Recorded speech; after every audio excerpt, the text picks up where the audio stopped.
Hello guys, and welcome back to my Facebook live and my YouTube channel. If you have not been watching me on YouTube, every Sunday I make videos talking about dating an African man and the things that you should look out for. You know, the red flags in order for you to stay guarded so you will not drop breakfast in a very unpleasant manner. Welcome to my platforms. My name is Marima. Thank you for joining me today. On Wednesday, I talk about dating an Arab man. On Friday, I talk about females and our red flags that a man should run for his dear life when thinking of settling down. And then on Saturday I talk about dating a French guy, and then on Sunday I talk about dating an African man, which is today. So between Monday, Tuesday, and which other day again, Thursday, I discuss random topics that happen to pop up on the media or something that I've been thinking about along the way.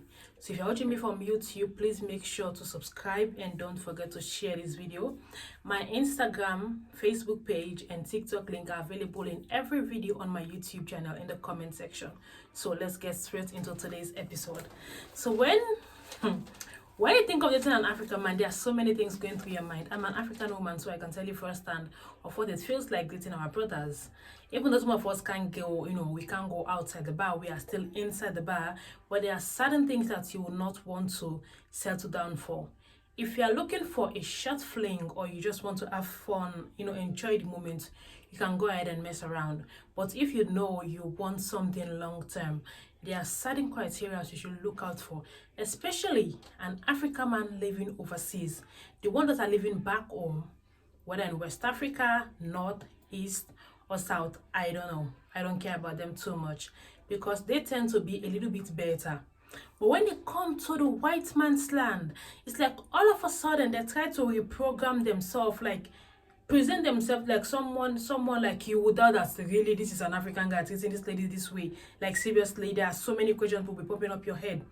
They are different, they are different once they get here. And most of them are in the habit of dating here while they are still legally married back home. I talked about that video the last time. You can check out my YouTube if you're watching me on Facebook. So today I've been writing down so many things. I can't go through everything today. I'm not going to pick out few things to talk about. First thing I'm going to talk about their level of selfishness. Yes. And this thing, sometimes when we talk about selfishness, it's not only, coming from I like this sweet, I'm going to get this sweet. Even if a child is crying, I'm not going to share this sweet with anybody. That's not the level of selfishness I'm talking about. That is like very low. When I'm talking about selfishness, is when you get to that particular age in your life, when you know that I want to achieve certain things, and you are not at that peak where you can get everything that you want to put your dreams to reality. There comes in the man that you are with to help you reach that particular level or support you in any kind of way. But once they come overseas, African men that are living abroad, they feel like if they step in to help a lady to become something substantial, that she's not going to need them anymore. So instead of, they like when you are, some of them, not all, like when you're at that very low level, like you don't have anything substantial to do, you're always leaning on them for everything. Like they're that selfish. They don't want you to get to certain, they don't want you to be empowered, to be financially capable, career advance. You are at that peak where you can get anything that you want. They don't want that level. They just want you to lean on them for the rest of your life so they can continue to manipulate and abuse you how they want, because they know due to their selfishness of not helping you to get to a certain level of life, you are not going to have a choice. Even if they are stepping all over you, you are going to stay back because there is no place for you to go. Overseas, it's very hard. When you're living back home in Africa, you have some misunderstanding or something is going on. You have a friend, you have family members that you can go and live in for a few days or weeks so you can get your feet back on the ground. But here, people don't even accommodate people in their house. Sometimes when I hear Africa talking about, I've talked to someone who is abroad and the person tell me that if I come here, it's going to guide me, that is a big lie. Once they are here, they don't help. Some will not even encourage anyone to stay in their parlor. So when you're dating an African man or you want to get into that relationship, I've been watching some comments under my videos, people talking about dating an African, and some are saying that they're not going to go through that lane again. if you are desiring to go through that lane, dating an African man, just know that they have in them that amount of selfishness.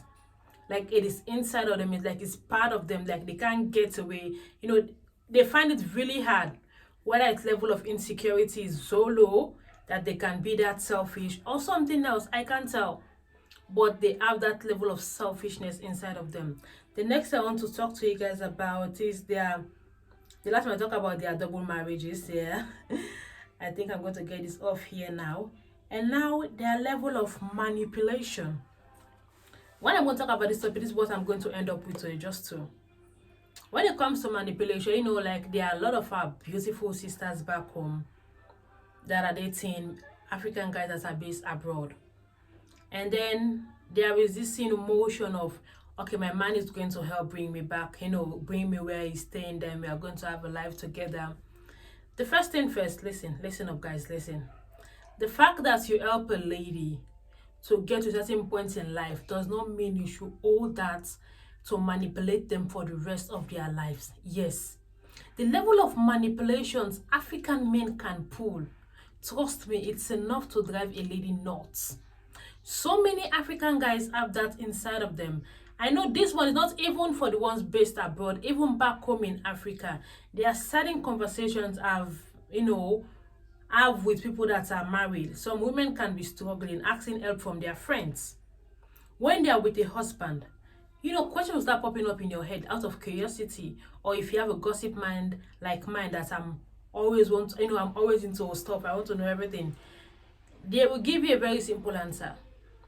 When certain men do anything for you, like they buy you this pen, that's the end of your life for you.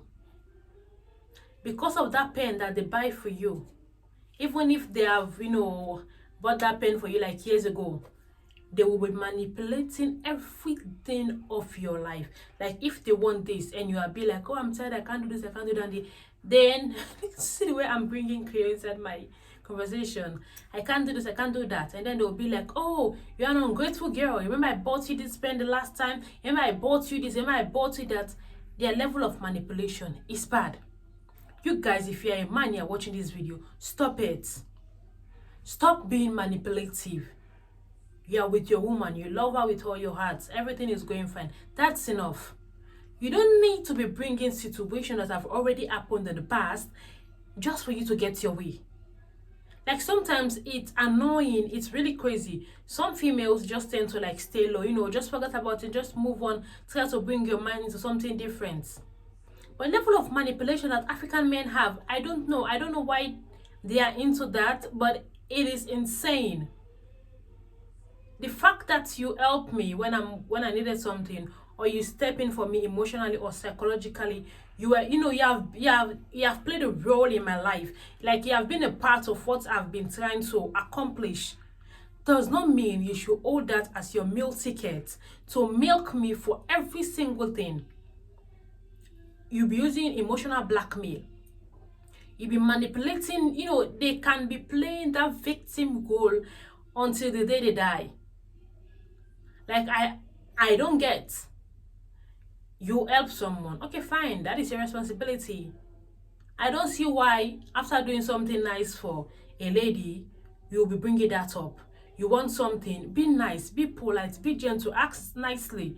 But no, they want you to be like on top of your toes and ready to just jump up every time, every single time, not every single second that they need you.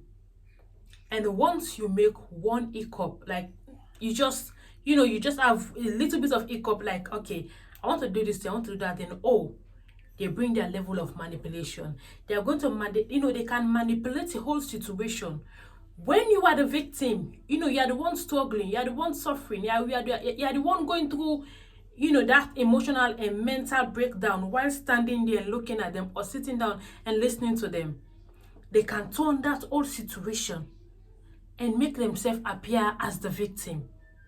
And you look bad for voicing out your opinions or things that you like and don't like. So when you have made up your mind, you're in a relationship with an African man and you want to stay in that relationship, just make sure